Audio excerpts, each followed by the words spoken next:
The protocol mandated that I live as a vagrant for 20 years. In exchange, upon completion, I would be granted the power of an apex blade master. Instead, I was picked off the streets by a crippled old man, a Tier 4 veteran named Carter, who dragged me back to his rundown faction, the Blue Cloud Outpost, to raise me. Pop, please, just let me go back to the streets. Give me 2 years, and I'll be the strongest weapon this world has ever seen. No. Why? Because I am the strongest weapon in the world. I had a HUD in my brain, the Vagrant Protocol. As long as I clocked in 20 years of destitution, I'd unlock God-tier combat abilities. Until then, aside from being biologically immortal, I was useless. From the civil wars to the unification of the Federation, and now, with the mutants hammering at the gates, I had spent 18 years drifting. Then came Carter, a limping old Taoist and retired frontline soldier, claiming to be the commander of Blue Cloud on Hunchback Hill. Aside from me, there were 2 other recruits. Sarah, the senior specialist with a fiery temper and Tier 2 abilities. And Lenny, the junior, a simple-minded kid barely scraping Tier 1. When Carter first dragged me in, I fought him every step of the way. I tried to sneak out constantly, but he always caught me. Every time he saw me acting crazy, trying to leave, tears would well up in his cloudy eyes, and he'd scream at the sky. Damn this broken world. Look what it's done to the boy's mind. He has a home, but he insists on begging. Then he'd turn to me. Kid, don't be scared. You're here now. Treat this as home. Eventually, my home was destroyed. Half of it by the invading mutant horde, the other half by the Federation government. Old Man Carter always said the world was messy and wouldn't let me leave the hill. He'd go down to hunt mutants himself, selling the cores to buy energy supplements for Sarah and Lenny. The monsters at the bottom of the hill grew more aggressive every day, their level spiking. Years ago, when Carter came back, he'd look fresh, boasting, "Your old man is a blade master. Remember that." Lately, he'd come back covered in blood, his voice laced with embarrassment. When I was young, I was a blade master. Then, a megachurch called the Sanctuary of Grace was built right across from us. Those bald guys in robes charged low fees, worked fast, and had subsidies from President Sterling herself. We lost our livelihood. The real kicker? The sanctuary was built on our land. I begged Carter, "Pop, let me go out and beg. 2 years. I'll be an Apex Master. Then I'll show those chrome domes who's boss." No. Why? Because I am the Apex Master. Then please, Master Apex, figure out how we're going to eat. There is absolutely a solution.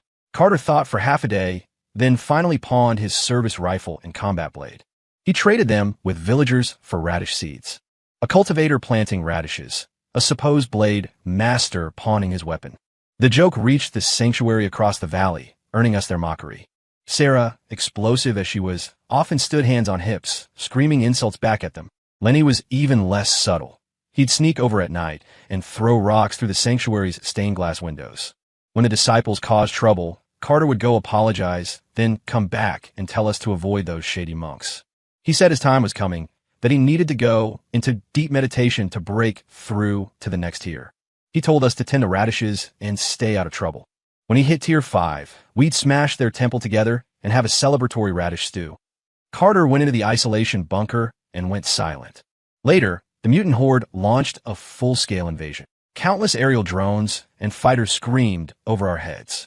Thousands of soldiers rushed to the front. The radishes ripened. We opened the bunker door and found the letter he'd left. Only then did we realize Carter had gone to the perimeter wall long ago. In his youth, he was a hot-blooded soldier. When the mutants provoked us, he was the first to grab his sword. Later, after losing his leg and having his pension stolen by the government, he retired. Now, a cripple without a weapon, he joined a civilian militia and marched back to the front lines. 3 months later, Blue Cloud received a notification. Carter was dead.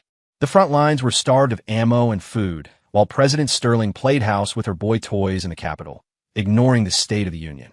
She betrayed the soldiers dying on the perimeter. 6,000 deployed, and in less than half a year, 4,000 were gone. My master, Carter, was among them. Everyone else retreated. He didn't. He led a squad of wounded stragglers and held the line. Facing an army of high-level mutant warlords, where Tier 4 fighters were cannon fodder, I don't know where he found the courage. He picked up a sword from the mud, propped up his broken body, and walked onto the ramparts alone. Before he died, he shouted something incredibly cheesy. "Carter of Blue Cloud Outpost, Hunchback Hill, stands guard. Who dares approach?" My master died. Later, we found out the president had practically ordered the hit. His body was hung on the wall as a warning. The white radishes in the yard were ready, but he never got to eat them.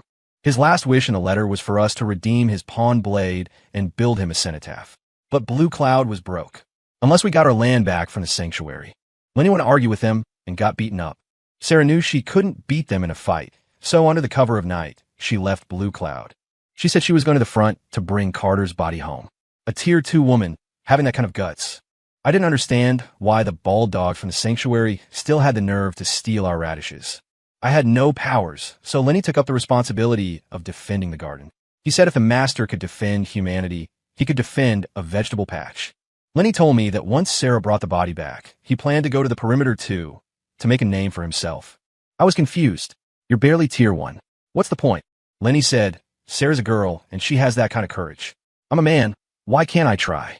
Hey, when the war settles down, how about I tell Sarah how you feel? I covered his mouth. Everyone knew Lenny loved Sarah, but we never said it out loud. Saying it now felt like a death flag. When Sarah came back, she was hanging on by a thread, clutching Carter's severed head to her chest, refusing to let go. There wasn't a patch of unscarred skin on her body. Lenny, who had loved her for so long, had to watch her die in front of him. That night, he cried for hours in front of their graves. He roared at the sky, "Damn mutants! I'm coming for you!" His screaming disturbed the sanctuary monks coming to steal radishes. Lenny lost it. He fought them, got beaten to a pulp, and died from his injuries. 1 outpost, 3 tombstones. My entire family buried in the dirt. I remembered how Carter used to come home injured. We had a system. Sarah washed the blood out of his fatigues. Lenny applied medical paste to his wounds. I had the worst attitude because I blamed him for stopping my vagrant grind, but I always boiled the hot water for him. Back then, I just called him Old Man Carter. I sat in the yard for a long time, thinking about the past. Now my home was gone. The chrome domes from the sanctuary came to provoke me. They stomped me into the dirt. I had to watch as they dug up Carter's tombstone, kicked his hard-earned resting corpse around like a soccer ball. They dug up Sarah and Lenny too, hanging their bodies from the rafters. A garbage outpost occupying such prime real estate on Hunchback Hill. They deserved to die by mutants. Tui, the high priest, a Tier 5 heavyweight, gripped my skull, cursing. I felt like my head was going to explode, but I didn't beg. I spat in his face. If you were a real man with a pair, you'd be at the perimeter arm-wrestling mutants. Before I finished, the high priest laughed like he'd heard the funniest joke in the world. The perimeter? Ha. Screw the perimeter. President Sterling already ceded the perimeter to the Horde to stop the war. It's not the human wall anymore. It's the mutant wall. His robes were threaded with gold. I thought the world was getting better, but it was just rotting from the inside. I was thrown off Hunchback Hill, my heart filled with grief and rage. The massacre of Blue Cloud, the death of 4,000 border guards, it was all just a joke in the president's hands. Down in the city below, wailing filled the air. It was a slaughterhouse. Everyone's eyes glowed with a bloodthirsty red hunger, staring at the stumbling pedestrians. The moment someone fell, basic humanity vanished. People swarmed to tear them apart, sucking the marrow from their bones. Defeated soldiers and refugees turned the Federation into a living hell. This was my second time down the mountain in 2 years. Only now did I realize how well Carter had protected us. We were poor, but we weren't eating each other. Now I had no home, no attachments. I picked up a crack bowl from the roadside and started my grind. 2 years, just 2 years, and I would be the world's greatest weapon. During those 2 years, the mutants grew restless again, raiding the borders. This time, fewer soldiers volunteered. There were no more jets screaming overhead. President Sterling hadn't just lost the physical wall. She'd lost the wall in the people's hearts. Millions in taxpayer credits flowed out of the treasury, not to build defenses, but to build temples and statues. Looking at the massive glass and neon Buddha the sanctuary had built, I thought of the headless statue of our founder back at Blue Cloud. The 3 of us had urged Carter to hire a mason to fix it. His response was always, "The founder is formless. Today it could be you, tomorrow me. Instead of fixing a dead rock, let's trade for some grain and fill our bellies." But President Sterling just couldn't understand that logic. She'd rather polish dead statues than feed living citizens. I realized the places I needed to visit weren't just the sanctuary, but the presidential palace too. When I begged for the very last copper coin with my broken bowl, the protocol's voice finally chimed in my brain. Ding. Host has completed 20 years of the Vagrant Protocol, unlocking Omega-class blade authority. In an instant, 5-colored auroras erupted from my skull, piercing the sky. Purple storm clouds rolled in from the horizon. The apex blade had arrived. I stood at the foot of the mountain and walked up, step by step. Hunchback Hill was harder to climb than I remembered. 13,452 steps. Carter walked this path countless times. He was afraid of wasting combat energy he'd need for the mutants, so he'd fly a little, then walk a little. He never complained. Now, walking his path, I finally understood the bitterness of it. Such a kind, stubborn old man. And even in death, they wouldn't let him rest. Everyone in the sanctuary of grace needed to die. When I reached the summit, Blue Cloud was gone. In its place was a latrine, reeking to high heaven. A guard dog, eating happily near the sewage pit, barked at me. I didn't say a word. I slapped it aside with a wave of air. Two novice monks guarding the gate saw me. Ignoring their yelping dog, they started sneering. The high priest palm strike didn't kill you, trash. Look, the Blue Cloud garbage wants revenge. No power, no money, so he beats up a dog. Years ago, I had no power. I took their insults. I came back for blood. Now that I was an Omega-class entity, why would I take their crap? I picked up a fallen branch, and with a flick of my wrist, blew the roof off the entire sanctuary complex. The two novices pissed their pants instantly, stammering threats through tears. WW, what are you doing? Our high priest is a tier 5 master. We have the president's backing. You want to die? I smirked. The president? How many blade masters could she command? The novices fainted from the pressure. High priest Julian, sensing the commotion, floated out from the main hall. This time, realizing I was different, he was polite, pressing his palms together. Sir, what is the meaning of this? Revenge, I said flatly. Surely you're joking. Do I look like I'm joking? I replied cold as ice. The more I looked at this calm, arrogant old man, the hotter my blood burned. 2 years have passed. Coming for revenge now. Isn't that a bit petty? How about I perform a prayer service for your fallen friends, and we call it even? Prayer service? You need bodies for that. Where are they? Julian's face turned ugly. Someone beside him couldn't hold back and shouted, Those 3 Blue Cloud losers? We fed them to the dogs ages ago. Keep causing trouble, and my staff will show no mercy. Without a word, I flicked a wave of kinetic energy. The monk who insulted my family exploded into a red mist. Sir, you go too far. The sanctuary's foundation is not something you can underestimate. I'm underestimating you. So what? Then we shall see who breaks first. Julian's eyes turned red. He gripped his gilded staff, chanting mantras. His energy spiked, hitting tier 6 deity class. A massive holographic avatar, hundreds of feet tall, manifested behind him. The angry deity form. Let's see how a 20-something kid handles a full power strike from a tier 6. The sycophant behind Julian had just finished his commentary when I took a step forward. Taking a hit from a tier 6 was nothing. I grabbed Julian by the collar, dragged him to the open cesspit, and dunked him. I held him there until he choked down a few mouthfuls. He finally broke, bubbling up from the filth, gasping, What do you want? You, and everyone who destroyed my master's grave, who kicked his head, who beat my brother, who desecrated their bodies, who stole our radishes. Get out here! I screamed with everything I had, my voice shaking the heavens. Inside the sanctuary, monks with lower durability literally exploded from the sonic pressure. 72 people in the sanctuary.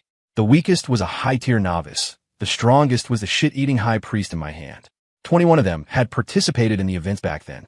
Any one of them was stronger than Carter had been, but not a single one had a fraction of his courage. I believe in an eye for an eye. The first to die was Julian, the ringleader. I stripped his powers in front of his disciples, shattered every bone in his body, and threw him off the mountain. The remaining 21, some begged, some fought back. I sent them all to meet their God. In one day, I flattened the sanctuary of grace. The guilty were tortured to death. The bystanders were cut down with a single stroke. Before I left, I minced that dog I'd slapped. Then I pulled every single radish from their garden. Master wanted to eat one so badly before he died. Now he was gone, bone and body, and I didn't even have a grave to offer them to. Pop, tell me, was it worth it, defending this country for these people? What's so great about that wall? I had to go see it, sit on it, not for me, but for you guys, to vent some anger, and to take back the thing my master gave his life to protect. I stepped onto my floating blade, turning into a streak of rainbow light heading north. The destination, White Jade City, the last of the 4 border fortresses. If it fell, the mutants could march straight into the Federation's heartland. Humans and mutants meet on the chopping block. The absurd part? Only 3,000 battered soldiers were guarding it. With 160,000 mutants about to breach, President Sterling hadn't sent a single reinforcement. I landed in the city. Corpses everywhere. Seeing I was there to help, the lead officer didn't ask my name or rank. He just welcomed me into the command tent. I am Zhao, Tier 6. May I ask, friend, how many troops did you bring? What is your level? Just me. Class, Omega. I replied. Zhao's excitement froze on his face, then melted into a sigh. Fine. Years ago, when the president ceded the perimeter, I knew the heroes of this world had given up. For you to come alone, on behalf of the citizens, I thank you. Zhao was about to kneel when a high-pitched voice screeched from outside the tent. Where is Zhao? Come receive the executive order. Zhao is here. Did the president send reinforcements? The eunuch messenger gave Zhao a weird look and unrolled the scroll. By order of the president, Commander Zhao of White Jade City is ordered to retreat and return to the capital within 3 days to report. End of order. Received. Zhao pounded his chest, then grabbed the messenger's sleeve. Sir, did she send a relief force? The Golden Guard and the demon hunters in the capital are elite. The messenger dodged Zhao's intense gaze, mumbling, General Zhao, don't ask. The president has ceded all 4 border cities to the Horde. The Federation, well. Zhao's eyes blazed with fury. The cold wind made the tired old soldier look desolate. How could this be?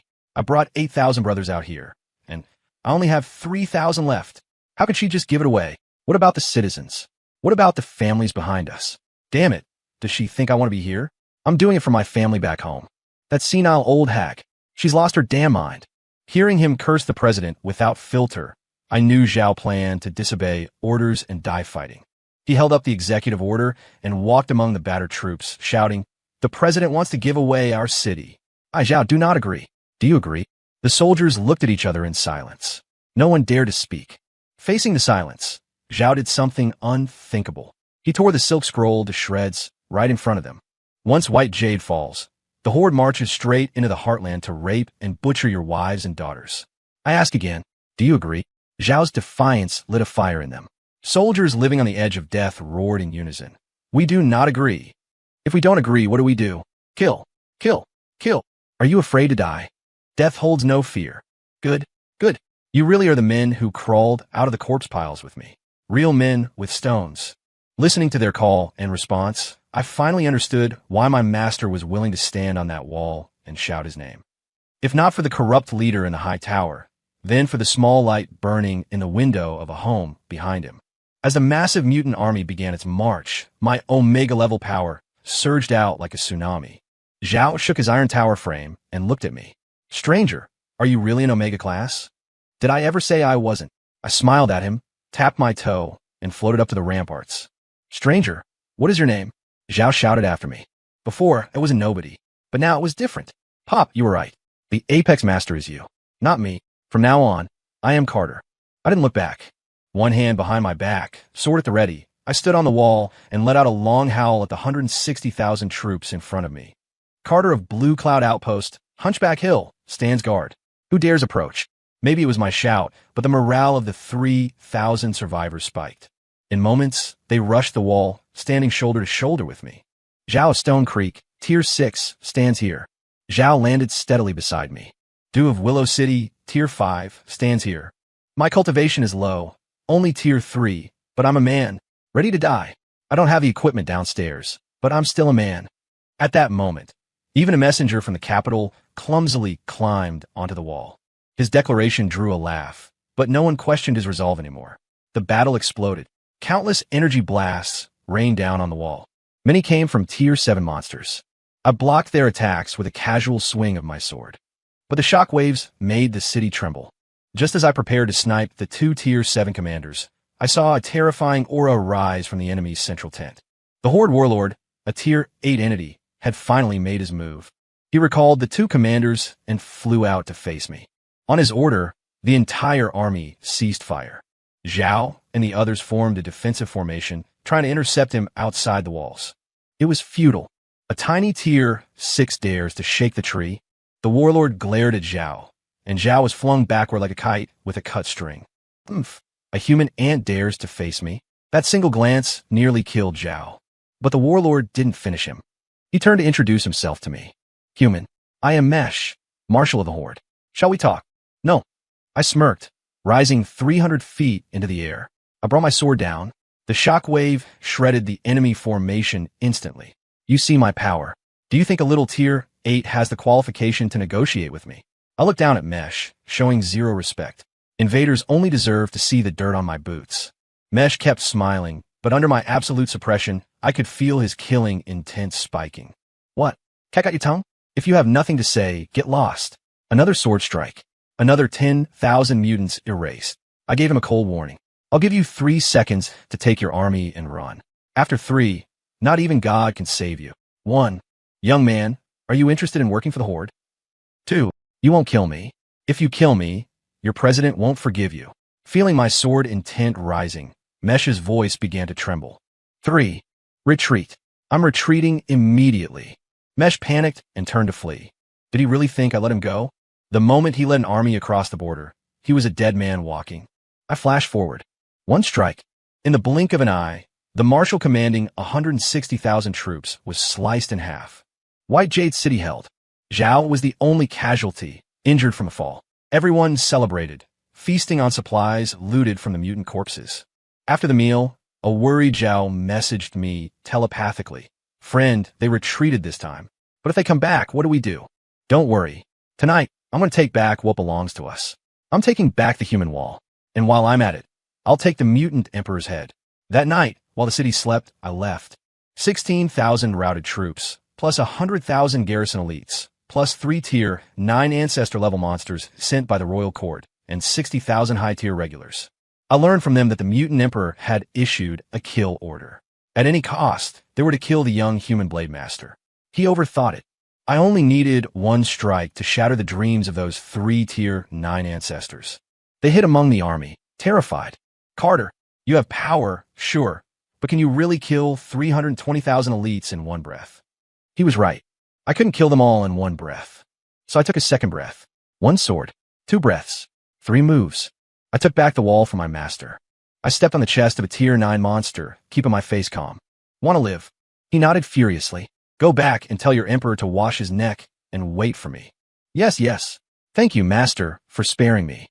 Just as he relaxed, thinking he'd survived, I obliterated his soul. Never mind. I'll tell him myself. 1 man holding the pass, pointing a sword at the mutant capital, wiping out 3 generations of their lineage. This should be enough to make the blue cloud name legendary, right? Before leaving the wall for the mutant capital, I used my finger to carve a message into the stone. Blue Cloud Outpost. Carter, Sarah, Lenny. Guarded this place. A memorial. Just as the mutants faced their apocalypse, 12 executive orders flew from the capital into my hands. Delivered along with them was the head of that messenger. Me, him, and the 3,000 defenders of White Jade were now wanted criminals. President Sterling's demand was simple. Come back to the capital to surrender, or the 3,000 soldiers die. I agreed, right after I ripped the mutant emperor's head off. But Zhao died anyway. I wore a bamboo hat and stood at the gates of the capital, a city that looked prosperous and peaceful to the blind world. Several elite guards scrutinized every pedestrian, terrified of missing me, the state's most wanted. When it was my turn, I snatched the wanted poster from their hands. Ugly. Looked nothing like me. I took off the hat, revealing my face. The peaceful atmosphere shattered. I had made it clear, I won't hurt you. Go get Sterling. I have words for her. But they didn't seem to understand. They called for backup, formed formations, swore to capture me. Since they wouldn't let the president come to me, I didn't mind walking a few extra steps to kick down the door of the palace. At first, they sent a few thousand mid-tier troops. They failed. I didn't want to hurt civilians, so I dodged them without killing. Then, 20,000 golden guards surrounded the palace. I could see the fear in their eyes. I was the criminal, but they were the ones shaking. Why? I asked myself, what crime did I commit? Disobeying an order? Treason? Breaking the peace treaty? The response was a line from the executive order. First purge the internal threat, then resist the external enemy. I agreed. It was time to purge the internal threat. I hated Sterling to the bone. Stealing pensions, appeasing mutants. Instead of defense, she spent the budget on boy toys. The demon hunters, an elite unit, were kept in the capital for political infighting instead of fighting a war. She truly was old and senile. Moo. I was annoyed. I didn't want to talk anymore. I released my killing intent. I took 1 step, they took 3 back. I walked all the way to the royal path outside the throne room before someone finally attacked. a transcendent level aura, a golden Buddha avatar piercing the clouds, the bald man in the black robe, the state preceptor, the grand architect. He walked toward me, palms pressed together, chanting, Amida, put down the butcher's knife, child, and you may yet escape the sea of suffering. Do not be like the 3,000 bandits of white jade, or the fools on the wall who refused liberation. Refusing to let go, they threw their lives away for nothing. My heart skipped a beat. I squinted at this bald hypocrite spouting morals. Bandits? Fools? That's what you call them.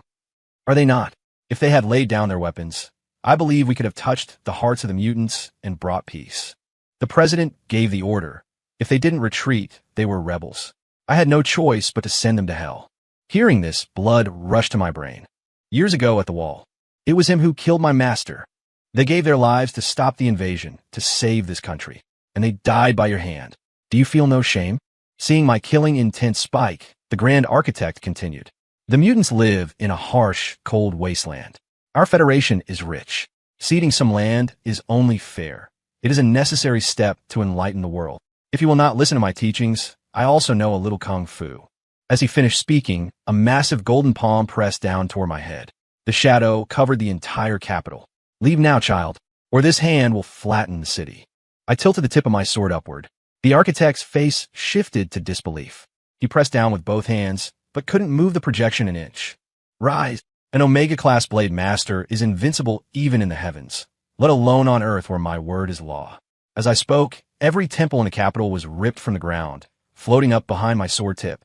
Dust and debris rained down on the streets. Gold and jade statues shattered into millions of pieces. Any single fragment could have fed a family for months, yet Sterling used them to please this monk. Laughable. The tens of thousands of surrounding troops watched, frozen. If anyone doubted I killed 3 ancestors before, they knew now. Architect, it's time to die. Wait. No. This monk admits his fall. I didn't wait for him to beg. With one move, I pierced the giant avatar, shattering his courage and his soul.